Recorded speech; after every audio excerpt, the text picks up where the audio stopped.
Chapter 9. The Cloud of Unknowing.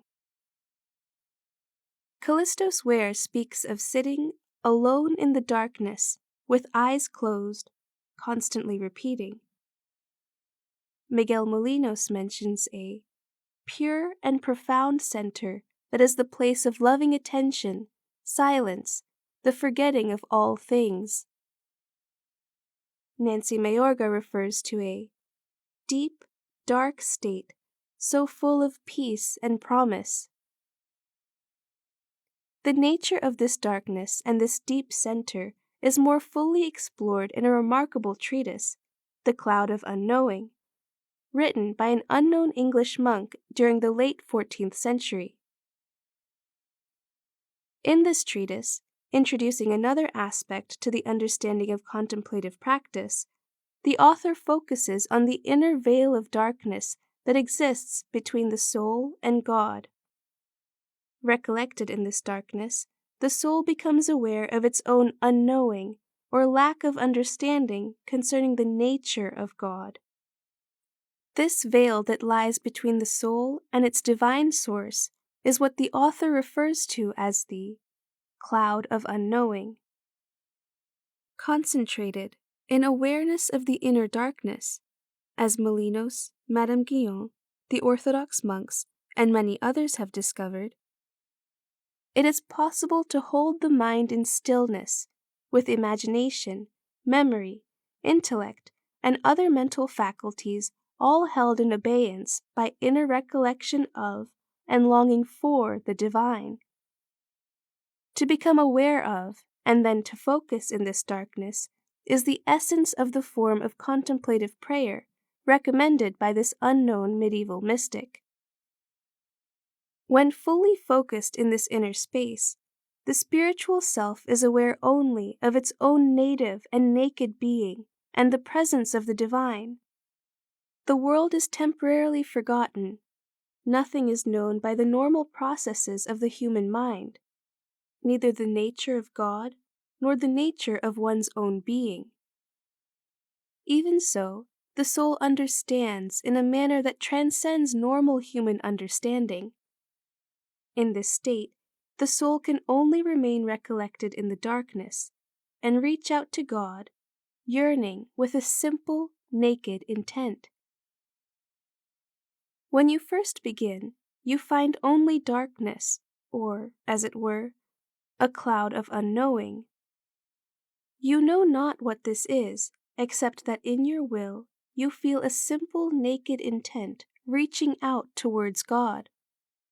Whatever you do, this darkness and this cloud remain between you and God, preventing you from grasping Him by the light of understanding, or from experiencing His loving sweetness in your affection. Reconcile yourself to wait in this darkness as long as is necessary, constantly longing for Him whom you love. For if you are ever to feel God or to see Him in this life, it is essential for you to remain always in this cloud, in this darkness. And if you will work hard at what I tell you, I believe that through God's mercy you will achieve this very thing. Cloud of Unknowing 3. The author continues by explaining that this darkness is not a darkness such as is seen by the outer eye when there is no light, but a darkness of unknowing, a focus of inward attention in which the soul is directly conscious of its ignorance of the nature of both itself and God.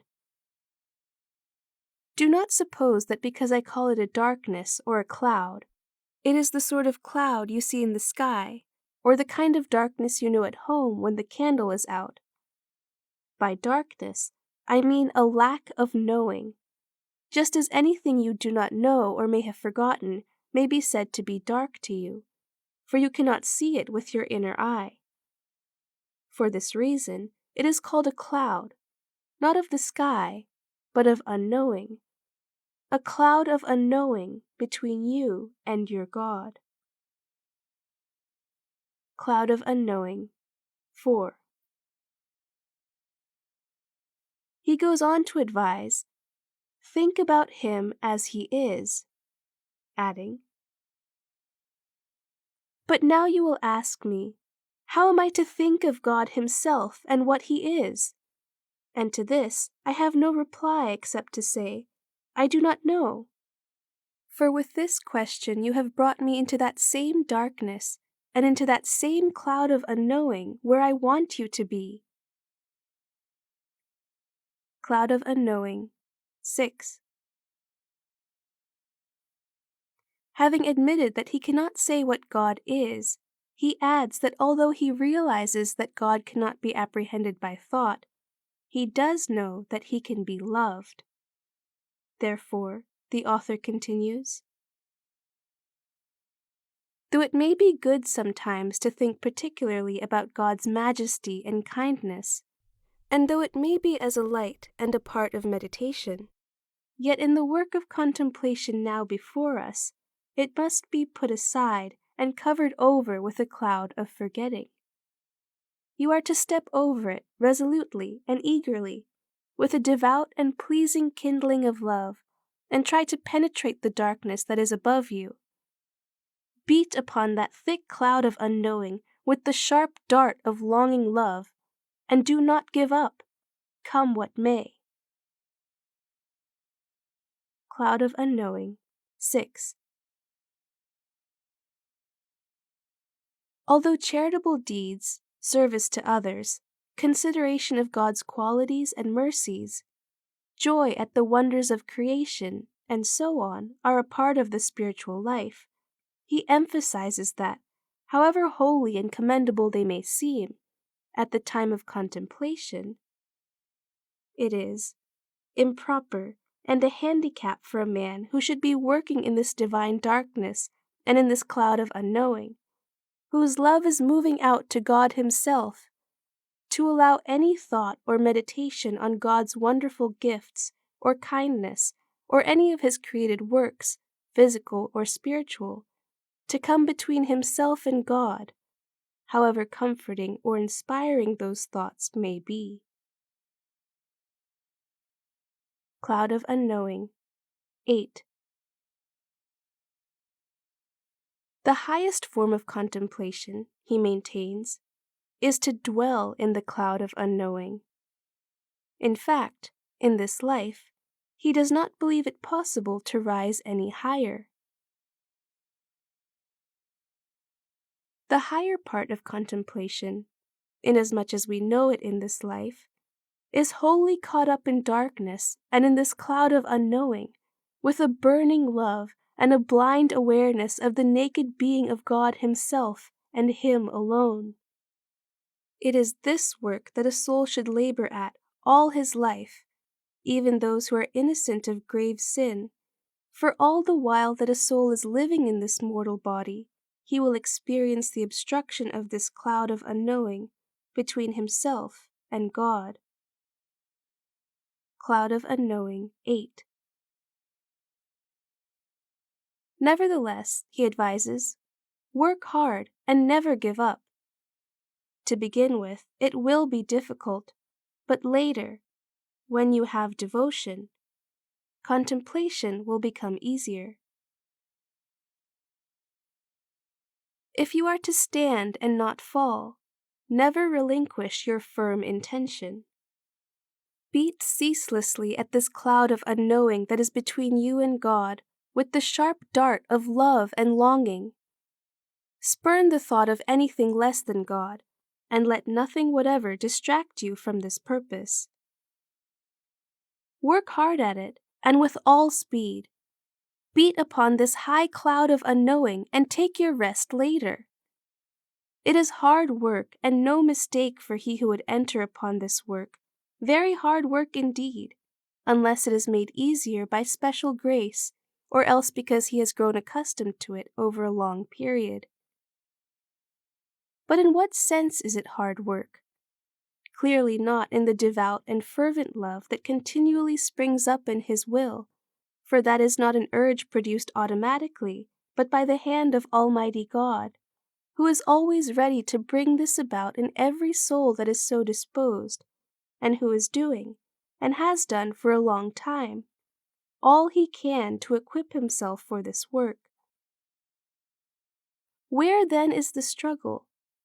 Without doubt, the unrelenting struggle lies in stamping out all remembrance of God's creation, and in keeping such thoughts covered by that cloud of forgetting we spoke of earlier. This is no doubt a struggle, but it is our struggle, aided by the grace of God, and the stirring of love, which we mentioned earlier, is wholly God's work. So you do your part, and I promise you that He will not fail in His. Work away then, with all speed. Let me see how you stand up to it. Can you not see Him waiting patiently for you? Shame on you! Work hard for a little while, and soon you will find that the enormity and difficulty of this work will begin to ease. Though it is hard and constraining in the beginning when you have no devotion, later, when you have devotion, what was previously very hard becomes much lighter and entirely restful for you. Cloud of Unknowing, 12. At such times, the practice becomes easier, and it may be that God will pierce the darkness with an encouraging beam of His light. You may even have to make little or no effort, for sometimes God will do it all Himself. But not always, and never for any length of time, but when He likes, and as He likes, and at those times you will be happy to let Him have His own way. At such times He may, perhaps, send out a beam of spiritual light, which pierces this cloud of unknowing between you and Him, and shows you some of His secrets, of which it is not permissible or possible to speak.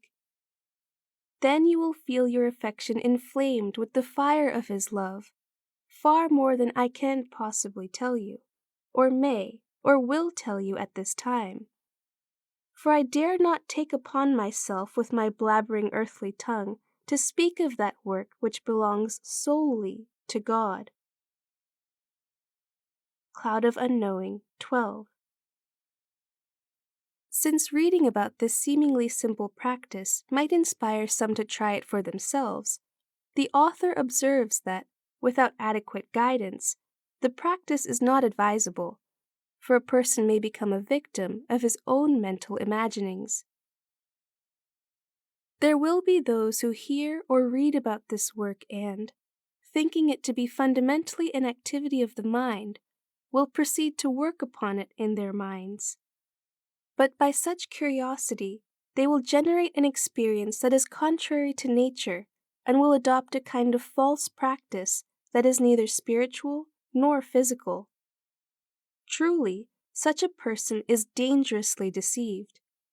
So much so that unless God in His great goodness intervenes with a miracle of mercy and makes him stop and submit to the counsel of proven practitioners, he will suffer mental aberrations or suffer some other dreadful form of spiritual mischief and devilish deceit. Indeed, he risks the loss of both body and soul eternally. So for the love of God, be careful in this work, and do not attempt to achieve this experience by intellect or in imagination. For I tell you truly, you will not succeed this way. So leave it alone. Cloud of Unknowing, 4.